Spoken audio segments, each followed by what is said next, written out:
And we are back, and I am very excited because our next speaker or guest on the show is Chris Bent with Pickles, which is something that I experienced for the first time here on Smart Monday.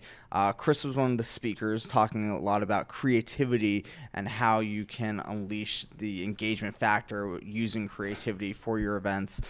So Chris, tell us a bit about what Pickles is, what you do, and kind of what your mission is. Yeah, those are all really great questions.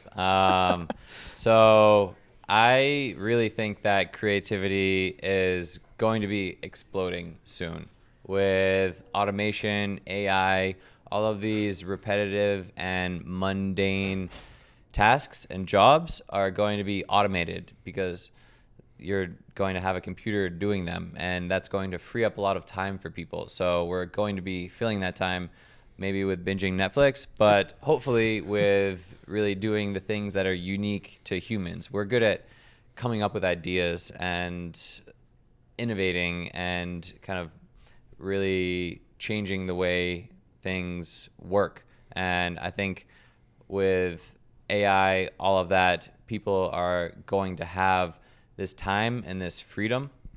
And so I have created this application, Pickles, as a way to unleash the creativity in people. So instead of one person spending an hour doing a drawing, 60 people spend a minute doing that same drawing. And as a group, as a collective, you can create art, you can answer questions. During the session that we had, I asked everyone, are you feel like you're living up to your creative potential? Color it all green if it's a huge yes. Color it all red if it's a big no. And then everyone used their phones. It was shown in real time. But it was really interesting. Some people, there was like a little green heart that they drew, and then they surrounded it in red. So it's like, I feel for you. Like you're in this job that you don't feel like you're able to really express your creativity. So I think just by drawing, it's a universal language. Everyone knows how to draw. They don't have to learn that. And so it's also a more authentic way of expressing yourself a lot, because people are good at speaking and writing, and especially if they know that their boss is going to be looking at it, they can kind of tailor what they're representing to appeal to certain people. Well, and what I thought was really interesting was this idea of like polling with art, because as a speaker, we're always trying to engage our audience and get responses and things. And that would be a question where the answer would normally be yes or no. Right. And so you get, 50% yes, 50% no. There's not really any real data there. You don't really understand the complexity of that question. Whereas with the art, like you mentioned, the green heart surrounded by red. Yeah. Right. That says something else, right? It's not a complete yes, it's not a complete no, but it says something. And you saw these pictures in real time, and people really thought about it. And I think oftentimes when we ask our attendees questions and polling and things like that, it's a immediate gut reaction of, okay, well, yes, or this, right? But people were sitting there and they really got intimate and thought about the question in a different way than I've seen before. Yeah, absolutely. And I think when you let people respond how they want to, you get those more interesting use cases, because when you're making a survey, you already are setting up all of the answers that you want. It's like, you're this way, you're that way, now which of those are you? But when it's just like, hey, let us know, like, draw this, represent yourself, just express yourself, it really lends itself to letting people be more creative. And then it's like, oh wow, I wasn't expecting this, and by having a more open platform that allows for that, it's really awesome as a conversation starter. Even when it's like, oh, this person, like when we were drawing, like, how have you used creativity in your job? Right. Someone like you get really interesting representations. Well, I think it's also challenging for those who are like, well, I'm not an artist, right? Yeah. Like, Yeah. there was one image where someone drew themselves sitting at a computer and talking about like how they use creativity in their job. And they drew a stick figure, and the stick figure had no clothes on. So it's just really funny to be like, "Oh, you work out of your house naked. That's interesting." Yeah. And it was just a really funny kind of like icebreaker kind of thing, where you connected with that person. Then they went back and like drew the clothes on. But it's really interesting. It's very simple to use, and you do it on your phone. But I think it really captured people's creativity, right? And that's the big thing that we're talking about. So tell me some of the other use cases that you've seen, and kind of, because one of the things that I thought was interesting what you did is you could highlight certain images, and some people were open to talking about like what their image actually meant, and some kept it more private. But tell me a bit more about some use cases that you've seen, some interesting instances, conversations that have come from this. Yeah, I mean, even just during our session, I asked people how do they feel about their future of work, and some people, they're just drawing a beach because it's like, hey, I'm just here for retirement. I can't wait to just be posted up on a beach. And another person from St. Lucia drew a beach with water everywhere because she is genuinely like scared of global warming and how rising sea levels have an impact on her island and her life and everything she's ever known. And so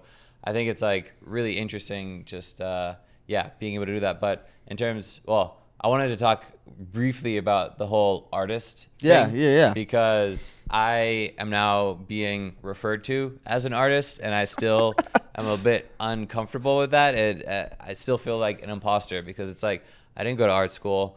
I was obviously doodling as a kid. I think everyone was, but then you stop doing it. It stops getting taught in school, and then you don't make time for it. So it's just like, well, artists are the ones who have been doing it their whole life. But like, you don't have to retire to start making art. And granted, like in the past, like I would only just do the paint nights where you just like drink wine and someone shows you how to draw. How to make it. Yeah. It's like, this is the Eiffel Tower, now paint it.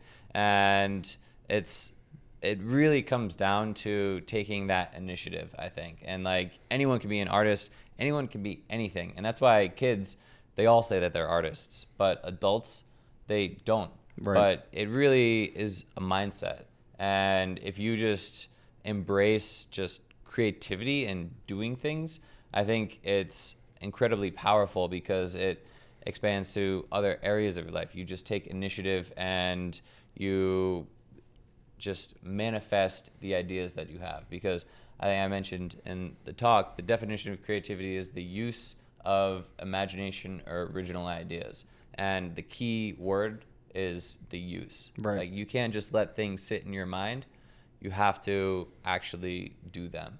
And so I think if we get more people being active creators instead of passive consumers, I mean, I would see people playing Bejeweled on the train in the morning, and it's just so sad. It's like your brain is so mundane, and dialed, it's the same like, thing. Yeah, it's like, oh, blinking things, like this makes me feel good. But Bejeweled figured out that you trigger dopamine, like you flick these things and like, oh, boom, and it's easy. Like, there's so many technologies competing for our attention, and they monetize our attention. But it's harder when you are trying to encourage creativity because that's harder to monetize. It's like, hey, here's some tools, now do something. It's not just advertising and marketing and all of that. And I'm glad you brought up like the mobile thing, because we were using a mobile device to do this, and you're right.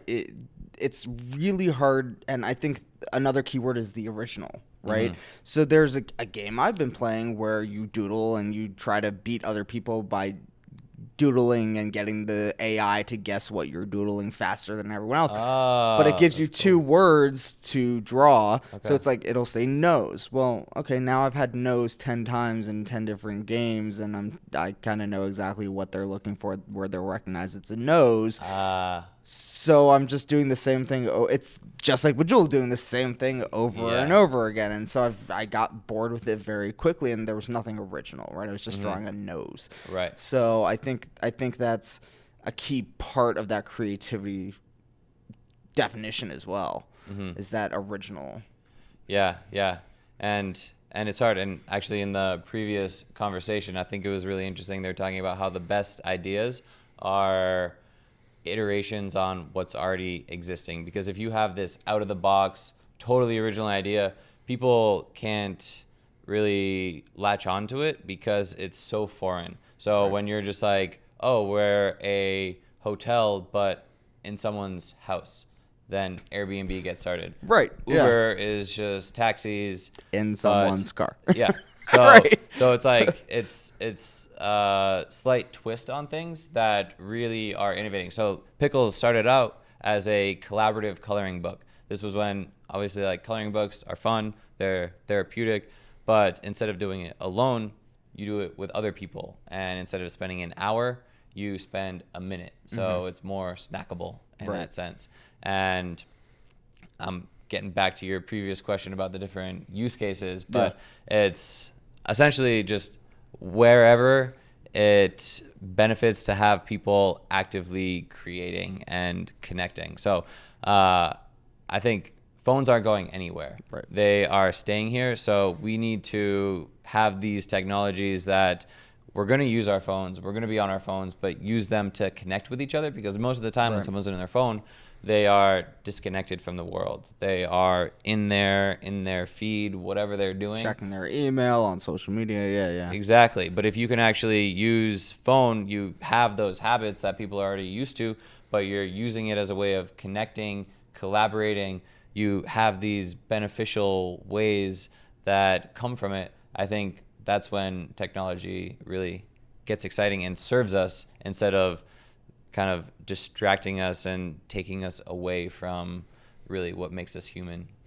And I think one thing that's really interesting about your story and with Pickles is that you were not originally targeting the meetings industry either. So tell me a bit about that story and how you kind of realized the power that this could have for meetings and events. Yeah, it's a very good point. So I was originally gung-ho on children's hospitals because I saw there was a huge need to solve with kids who are isolated, alone, and trying to recover from whatever they're doing in the hospital. But a lot of times in hospitals, the emotional well-being comes second to the medical diagnosis that they're having. And so Pickles was a way that these kids who are isolated and alone could connect and collaborate and really feel a sense of community.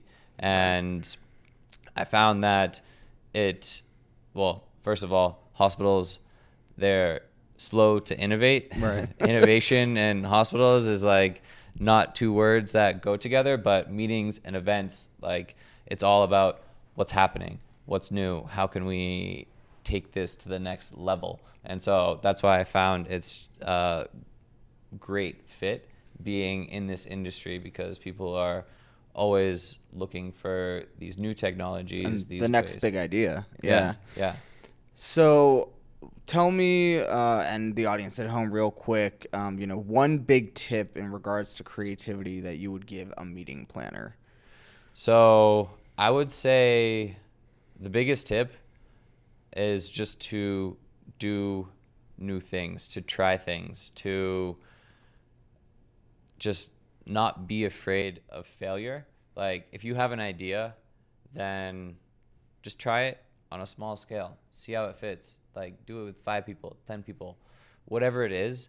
I would say innovation happens when you're trying new things. And it's scary to try new things because you're putting your neck on the line. You could get fired for that.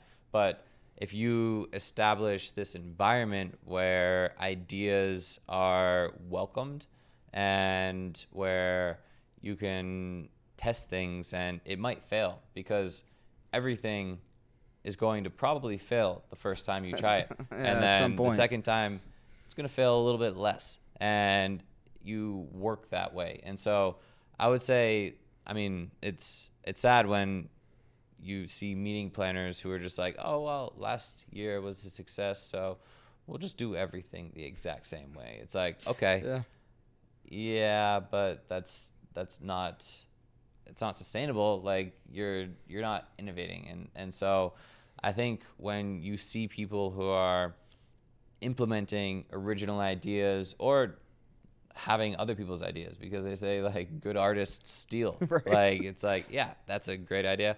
I'm going to put my little twist on it. And when you see meeting planners, like it creates a whole environment of innovation when things are different, things are new. It's not just an agenda. So I would say try things, fail, have just new ideas, and it's about those like little shots. Like don't spend $1 million doing something new. Don't jump off the cliff, but like yeah, maybe dangle over and take a selfie. Yeah. Put a toe over there. Yeah, exactly. Get your selfie stick out. Awesome. Well, for anyone at home who's interested in getting more information and getting in contact with you, what's the best way to reach you? Instagram. I am pretty hot on the gram, trying to be more so, but that's at Pickles app. So it's spelled Piccles. Like a pick. Exactly. It's pictures and pixels combined. Awesome. But otherwise, you can email me at chris@pickles.com or send me a handwritten letter. A lot of people do those days. Yeah. Draw me a picture and send it to my home. Yes. Awesome. All right. Thanks so much for joining us, Chris. Thank you, and Alex. we'll be right back with our next guest.